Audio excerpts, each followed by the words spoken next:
How come Jaren Hall looked so much worse than he did in other games he played this season? What happened against the Packers? Welcome to the Locked On Vikings podcast. You like that? 3, 1, 2, 3. You like it? You are Locked On Vikings, your daily Minnesota Vikings podcast, part of the Locked On Podcast Network. Your team every day. Hello, everybody. Welcome to the Locked On Vikings podcast, where we're always trying to learn something new. It's part of the Locked On Podcast Network, your team every day. Thank you so much to my hashtag everydayers. That means those of you who listen to this show every single day, make it your first listen every day. I appreciate y'all so much. You make this thing go. And thank you so much to any new listeners that are just stumbling upon this for the first time. Hello and welcome. You can find the show wherever you find your favorite podcasts, whether that is an audio listening place like SiriusXM. You can also find live broadcasts of Vikings games and any sports games, Timberwolves or whatever, on SiriusXM as well. Just search out that team on the app. You can also find the show on YouTube and Amazon Fire and Roku. Just download the Locked On Minnesota Sports app. Today's episode is brought to you by Gametime. Download the Gametime app, create an account, and use code LOCKEDON for $20 off of your first purchase. So there's a couple things I want to get to on this episode of Locked On Vikings podcast that will be about the Packers game. And then we're going to drop this thing into a bucket and then throw that bucket into a volcano. And we'll never talk about it again because it's ugly. And honestly, like the defensive tape and the Nick Mullins tape and all that stuff is not going to have a huge bearing on things because, like, how did the scheme work against Matt LaFleur is, like, not very interesting because I don't know if this is going to be the scheme next year. I don't know if we're going to keep Flores. I don't know if we're going to keep the scheme if Flores does leave. So who knows, right? Question for another time. We'll cross that bridge when we come to it. But there are a couple of interesting things, and in particular, it's Jaren Hall and I think the tendencies of Kevin O'Connell that sort of cause things to snowball so bad when they do go bad. This has been a thing now with the Vikings. This is the first time it's happened in 2023, but it happened like 4 times in 2022 where the Vikings would have like a catastrophic start and then it would just snowball. And they've also put themselves in holes early in a lot of games with like turnovers and stuff. And it's been such a big problem. And sometimes they'll dig out of it and they'll make that 17-point comeback. And sometimes it'll just get worse as they press and press and press. So I want to get into that. But first, I want to talk a little bit about Jaren Hall. I'll also get to Christian Darrisaw a little bit too, because he got highlighted really hard by the broadcast for having a struggle of a game. And I want to talk about maybe why that is, because when we have expectations for a player, there's this really like gross sports talk thing. It's very, arguing across the bar. It's very first take talk radio that happens where whatever the last thing we saw of a player is like the definitive vibe of that player, you know? Like it feels like if LeBron James ever has a bad game, there'll be a million people crawling out of the woodwork saying they were secretly right all along about how LeBron James isn't good, actually. Like that's the kind of thing that happens in sports talk. I can't stand it. I think it's just people who don't really want to learn and just want to feel like they learned. And I see that a lot with teams that are up and down, like the Vikings. And I'm not fully innocent of it either. Take a victory lap on a take or whatever, maybe too early. But it gets really extreme, when the Vikings dunked on the Packers. Even though that was very tempered because Kirk Cousins got hurt and everyone was like emotionally kind of also processing that. It was also like a lot of people would go like find old tweets from like Peter Bukowski, who does Locked On Packers. He'll have some old tweet about the Vikings and everybody will say like, haha, look how stupid you were back in June. And then the Vikings will get blown out by the Packers, and Packers fans are going to find old tweets and be like, look how stupid you were in June. Nobody really says that until they've already been proven right. And I just think that that's not very productive. And instead I want to point out like, what is different? I don't think we have to have been wrong once and then right once. Like, I don't think that there is a universal truth about somebody like Jaren Hall. that, he's either good or he's bad. And if you thought he was good in Atlanta, you were just stupid. Like, I think that's a really counterproductive way to look at things. And in fact, I would argue that 11 snaps that he played versus Atlanta were good. He played well there. And to come away with that conclusion and say he played well, be intrigued to see more, is a pretty reasonable thing. Now, he played well, and therefore I think he's going to do great going to do great later is like maybe overreacting to a small sample. And I think I might have did that a little bit. But I tried to temper it a lot, and I tried to be like, I think that he's, based on what I've seen, I think he's better than Mullins, but because the sample is small, I have to take that with a grain of salt. And I tried to hedge that a lot, kind of for exactly this reason, because he wasn't better than Nick Mullins, and by any stretch of the imagination. Mullins as a backup quarterback that is going to be under contract for next year too, and I'm actually okay with that as a backup quarterback, because it's like, all right, well, I guess this game's just going to get insane then, is like a decent place to be when your starter goes down. Or if, Kirk Cousins goes into concussion protocol and we just need to close out a half and we're down by a score. It's like, all right, well, I'd rather this game go totally insane than have like Sean Mannion come out and say, oh, well, we don't have an offense now and we have to win that way, right? Like the high variance thing can work when you've got backup quarterbacks and you're behind the 8-ball. And then you probably are just going to have Jaren Hall compete, and then they probably don't bring Josh Dobbs back. That would be my guess with how backup quarterback goes. But with Hall, what we saw in the Atlanta game was different in a really key way from what we saw in the Green Bay game. And I think it really perfectly captures his strengths and weaknesses. And the Green Bay really brought out everything that Jaren Hall isn't good at. So full disclosure, I wrote a piece about this at Wide Left that should be out by the time you're listening to this. And I also have a Patreon post that's at patreon.com/LukeBrownNFL, and you can find video of this, but let me try to explain it the best I can. So there are two different kinds of play action in a Shanahan-McVay scheme, right? Two different kinds of run fake. One is the play pass package, play passes, and then there's movement. Movement, you might better know, is like rollouts, bootlegs, and then play pass is just there's a run fake on a long developing drop back concept. The Vikings used more play pass in this game. And against Atlanta and Green Bay, they did not once ask Jaren Hall to run a play pass. Now, again, we have a sample size thing here. They had like 9 play action reps. But they were like all from the movement side, from the rollout side. In this game, they looked like they were trying to go like half and half. And then they pulled Jaren Hall and it all became moot. But it looked like they were trying to go half and half between movement and play pass. So there's a difference between those things. Movement is a hard run fake to the outside and a rollout to the other way, right? You're not really dealing with pressure so much. And if there is an edge rusher coming at you, which will happen sometimes on rollouts, these plays are now designed for you to know exactly how you're supposed to handle that. You let him come, you let him come, you let him come, and then you flip it over the top, right?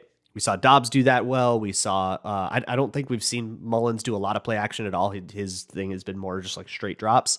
And then we've seen Hall do that, right? We saw Hall do that against Green Bay and Atlanta back in October when he was playing.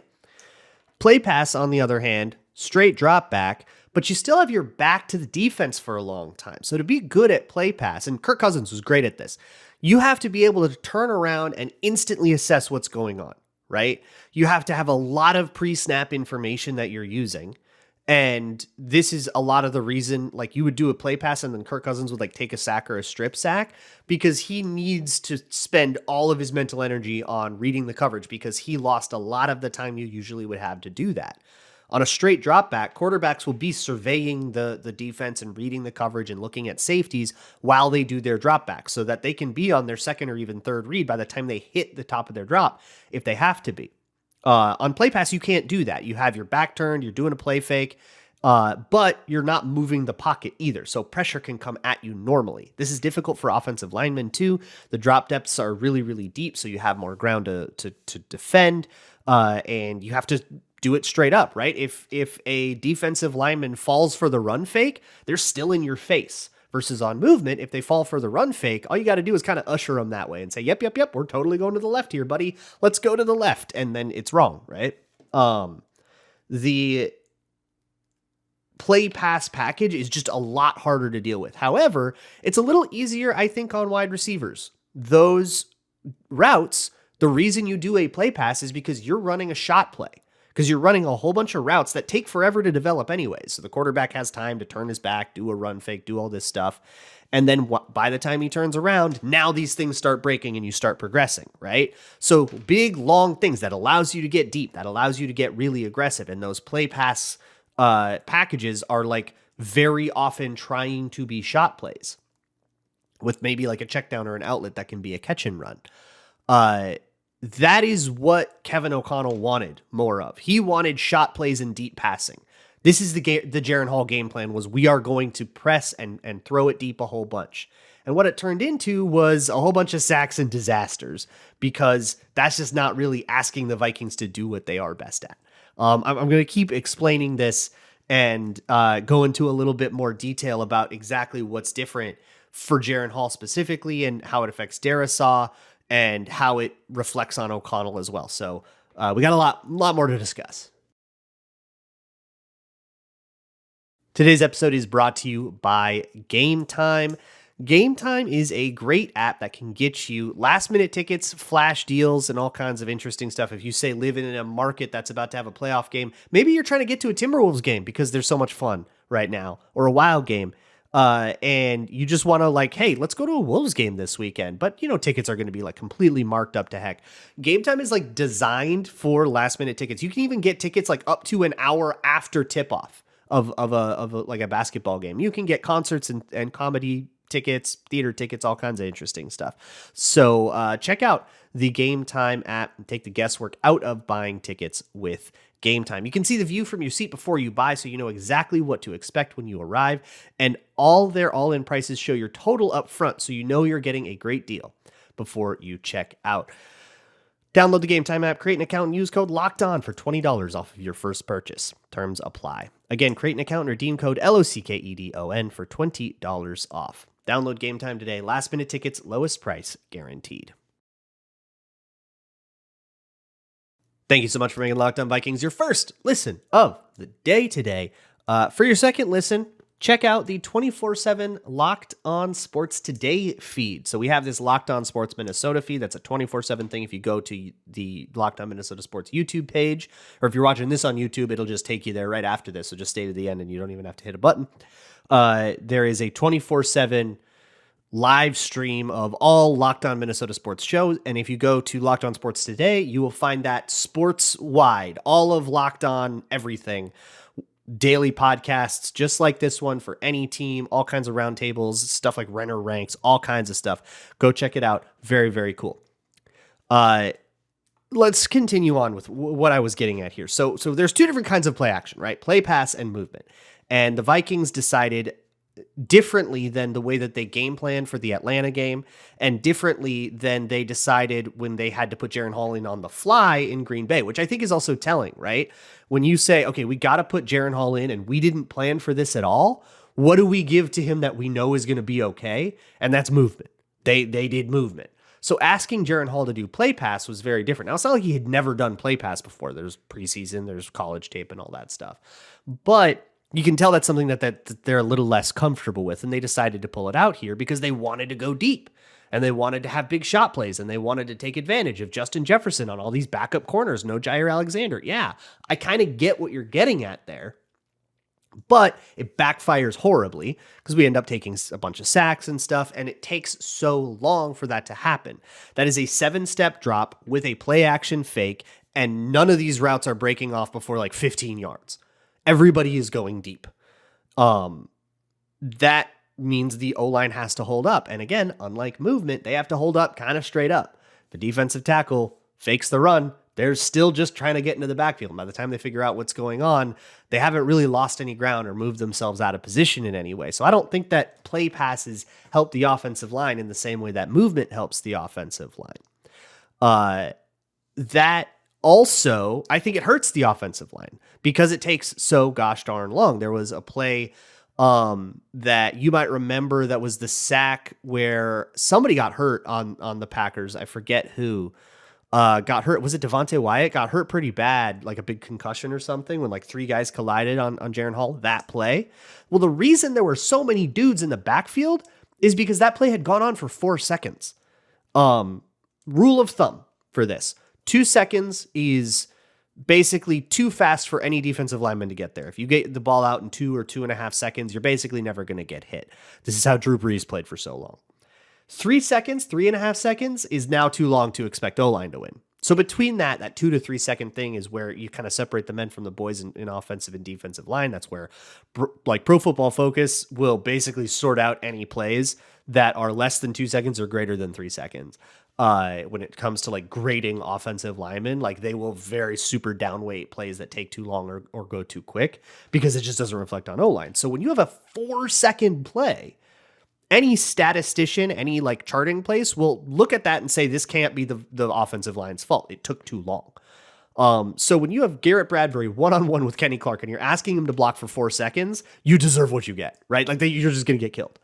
And so for these play passes to work, Jaren Hall has to do his footwork, turn around, instantly assess what's going on, and throw with anticipation. He doesn't do that. He's not going to throw with anticipation. If he threw with anticipation, he would have gone higher than 5th round. Like that's one of the biggest things that is going to drop you in the draft. It's a skill he does not have. And as a backup, that can be okay. You don't need your backup to throw like beautiful passes with anticipation, but you need to put in a game plan that makes it so your backup didn't have to do that, right? And so I think we kind of got ahead of ourselves a little bit. Maybe O'Connell believed in him too much or whatever, but I hesitate to frame things that way because it's like, of course he believes in his players. He should believe in his players, but this is like no longer tailored to his skill set.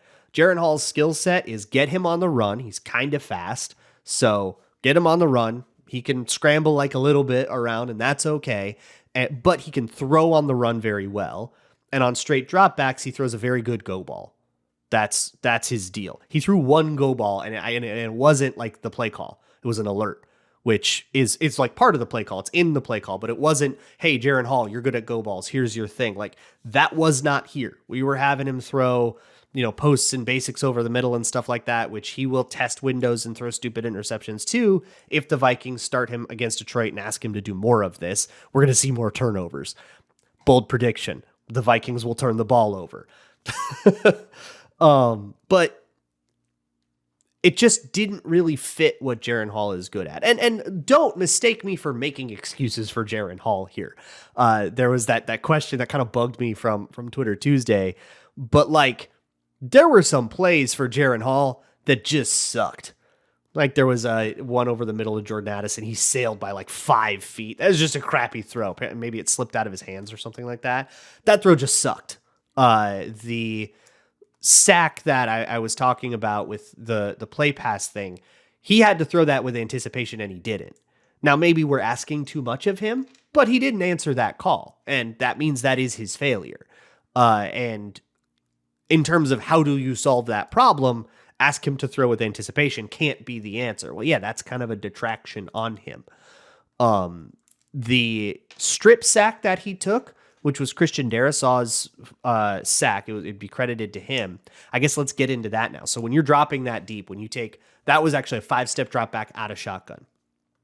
The details of this are a lot more precise and numerous than you might know if you're just looking at it face value and just watching on TV.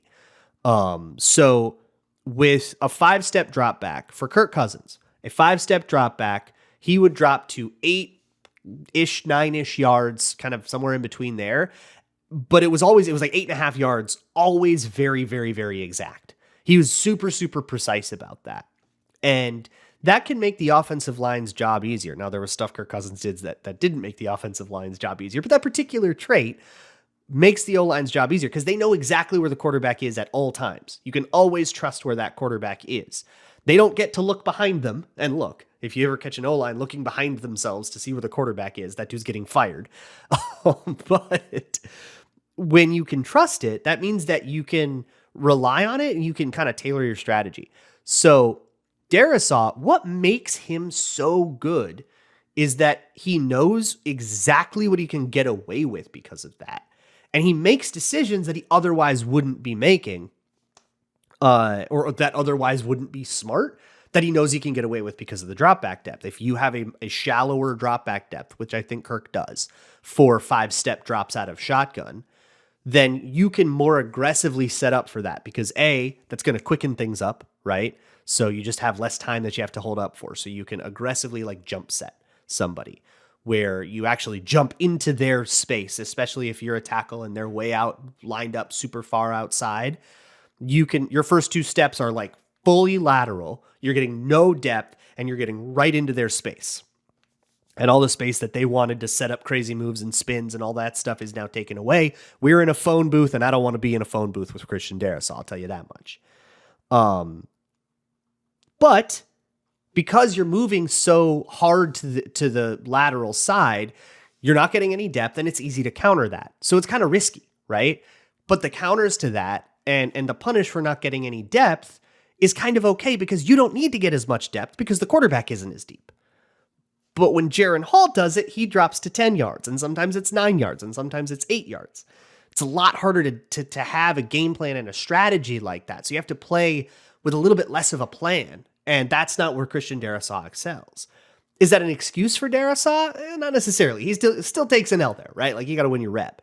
But it's a reason that can help you problem solve, right? What's the problems? What's the solution for Christian Darrisaw? Is it to bench him, fire him? Is he actually secretly bad? No. It's to get a quarterback that drops back consistently. And maybe that's somebody in the draft that we know who does it. I don't know anything about the draft quarterbacks, but if there's anybody in the draft that does it consistently, I'll be looking for that, right? Hey, that pairs well with Darrisaw if we say that, or maybe that's another veteran you want to bring in, or maybe it is Kirk Cousins himself. It's a reason to bring Kirk Cousins back, right? It's a valuable piece of information. But yeah, you still took an L there. You can't take an L there. Next time, don't take an L there. So what does all this say about the coaching, right? There is obviously a dearth of talent. They're down a bunch of people. They've been down people all year. So what does that say about Kevin O'Connell and how he handled that situation? How can we deal with this? That's what we're going to get into next on the Locked On Vikings podcast. We're almost done with the NFL regular season and the Vikings season, but there's still time to get in at FanDuel, America's #1 sportsbook. And right now, new customers can get $150 in bonus bets guaranteed just for placing a $5 bet. $150 in bonus bets, win or lose, just for placing a $5 bet. You can bet it on anything. You can bet it on live same-day bets. You can find all kinds of bets if you go to the Explore tab, which is a new thing. They'll find all kinds of interesting trending stuff that you can consider. You can even put a parlay together in the Parlay Hub. You can do whatever you want at FanDuel, and they've got all kinds of awesome new promos and stuff coming around. So make sure you check back with the website every once in a while. But if you're new, just head on over to FanDuel.com/lockedon and make that first bet a chip shot. Nailed it. FanDuel, official partner of the NFL. So the tweet-friendly, super summarized version of my take is that Kevin O'Connell, I think, dialed up a game plan that was meant to attack the Packers more than it was meant to utilize the talent that he had. Those deep drops and long developing plays are kind of great for wide receivers versus cornerbacks, because you get forever to set up your route, right? You can put all kinds of razzle dazzle on it. You can do all kinds of things and really play the route the way you want to play it. You don't need to be that precise with how you stem things, because you have forever to get back on your track. You can get around wallers. You can get around anybody trying to redirect you. You can really manipulate defenders however you want because you have so much time, but you have to buy that time on the back end, right? So this felt like a game plan that was designed to really help Justin Jefferson and make his job easy while making Jaren Hall and Ty Chandler's job hard in protection. And by the way, Ty Chandler in protection, absolute catastrophe. I do not think you can put him on the field. I don't think you can make him a serious starter anymore. I don't think that's excusable anymore. Fun thing, we tried it, had a good game versus Cincinnati. It's now been he's given up 4 sacks. This is unacceptable.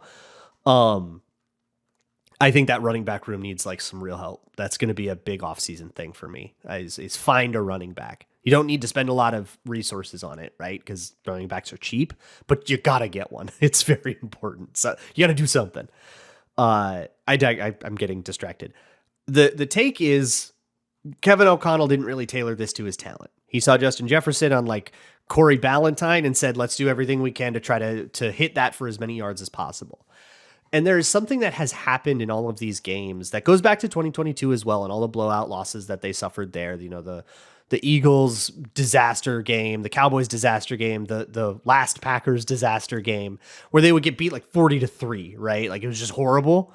That is a concerning pattern, right? We're averaging 2 dreadful blowouts a year. That's too many dreadful blowouts. And like some of these are happening at home. Some of these are happening with your life on the line. Like, why does this keep happening? And there's a common thread that I always see, which is when you get behind in the situation early in the game, it seems like he is really dialing up the aggression. And that's why I kind of started this by pointing out there have been times where the Vikings get down 17-3, 20-3 at halftime, and then they'll come back and make the play 33-0 at halftime, right? That's the famous one. And coming back from a 17-point deficit against the Bills in Buffalo last year, they had a whole bunch of those where in all of these one-score games early in the season, they would dig themselves into a multiple-score deficit only to come back and make a game out of it, right? Even take the lead, and maybe they'd lose it again later, or maybe they wouldn't, but they would still be able to dig out of that hole. And that's because Kevin O'Connell goes hyper-aggressive when he's behind. If you hated it when Mike Zimmer would come out running the ball twice when down 2 scores in the second quarter, if you saw that and you wanted to break a hole in your TV, then this is kind of what you asked for, which is going to lead to a comeback sometimes. And then also sometimes you're going to get beat 40-0 and have your New Year's Eve ruined. The strategy is just going to polarize the heck out of this. And think about it. When you press and you press and you press and you press, it's going to lead to strip sacks.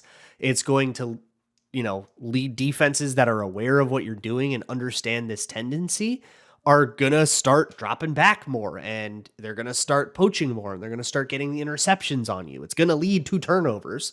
It's going to lead to crazy, 3rd and 18 conversions and all that Mullins mania nonsense that we had for the Detroit game, and then even more of it in the Packers game, which I secretly just kind of hope we see Mullins in the Week 18 game just because it's fun. I think it's definitely good for Jaren Hall to get another game and kind of get that bad taste out of his mouth and try to get something better going with a more sensical game plan. I want to see more movement against Detroit, and let's see if we can get him comfortable. But we didn't have any of that in this game against Green Bay for Jaren Hall. There was a little bit of play action to start there, but their move to try to get him comfortable was like an RPO or like a smoke screen or something like that, which isn't a read. It's not like something that you typically it's execution in quarterback, but I don't feel like that does as good a job of getting you into the rhythm. It gets you into the rhythm of getting into a huddle, getting the play in, taking the snap, kind of, all that other stuff you have to feel out that we usually take for granted, but that you do have to physically do every time and get into the rhythm of doing that.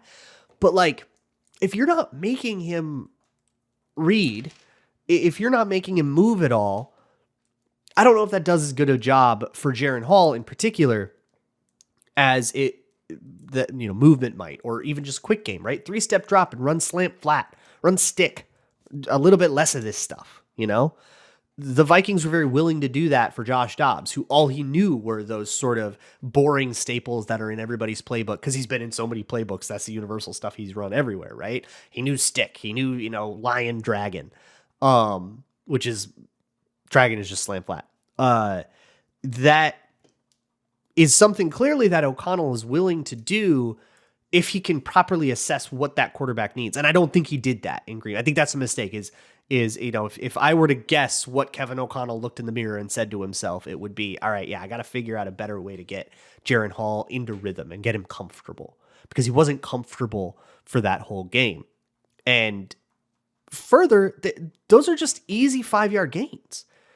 When every single play is trying to eat the whole apple in one bite, you're going to be behind the chains all day long. And yeah, you're going to have some really cool explosives, but you can't make the whole plane out of explosives. At some point, you have to say, it is 2nd and 9. I need 5 yards here. I'm going to run stick because a 3rd and 4 feels better than 2 shots at getting 9 yards to me. That might, the 2 shot plays, right? let me just take my 3rd and 4 and I can run something here. But it's, it's 1st and 10. Let me just try to run a slant and get 6 yards. Let me just run a stupid little keeper slide. And if Jaren Hall needs to throw it away or try to scramble, he can. It's a very safe play. Just call a little rollout or something and get him on the move and get him running and get him feeling it.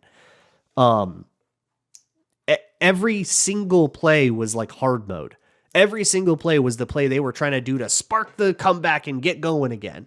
And yeah, if you hit a lot of those, you will make the comeback, and that's cool. But it's actually Kirk Cousins that I think said something to this that really helped, and he said it after the 33-0 comeback. So it wasn't too slow to take it easy sometimes and work in some of these easier plays. It was, you're never going to score 3 touchdowns in one play. You can't score 5 touchdowns in one play. All you can do is do the play in front of you, right? And it feels like there's a panic to it. There's oh no, we're behind. We have to press. We have to press. We have to press. We have to press. When you press over and over and over and over again, these blowouts are going to happen. And you know what? Maybe Kevin O'Connell says, yeah, I'm all right with that because there's no punish for losing. Losing by 1 is the same as losing by 30. So let's do what we think makes the comeback better. That maybe there's an analytics argument to do that. And if you make that argument, that is absolutely fair and valid. You just have to say, all right, I'm okay with losing to the Packers by 30 on New Year's. Like, that's just something that you're going to, all right, I guess we're just going to have to eat our 2 blowouts a year. And that's just something that comes with Kevin O'Connell, and I'm okay with it. And if you're willing to bite that bullet, then power to you, go ahead. I think there might be a smarter way to go about it that could be a little more consistent. Tomorrow, we're going to cross over with Matt Derry, talk about what there is to talk about with the Detroit game. We'll still do bold predictions and stuff this week, but obviously we're kind of on to off season for Locked On Vikings, unless the miracle happens, and I'll go over the playoff scenarios and stuff. Unless the miracle happens and we end up in the wild card, we're pretty safe, I think, to start talking about what happens in the next few months, which will be very informative on Kwesi. I will see you all for that, and as always, Skol.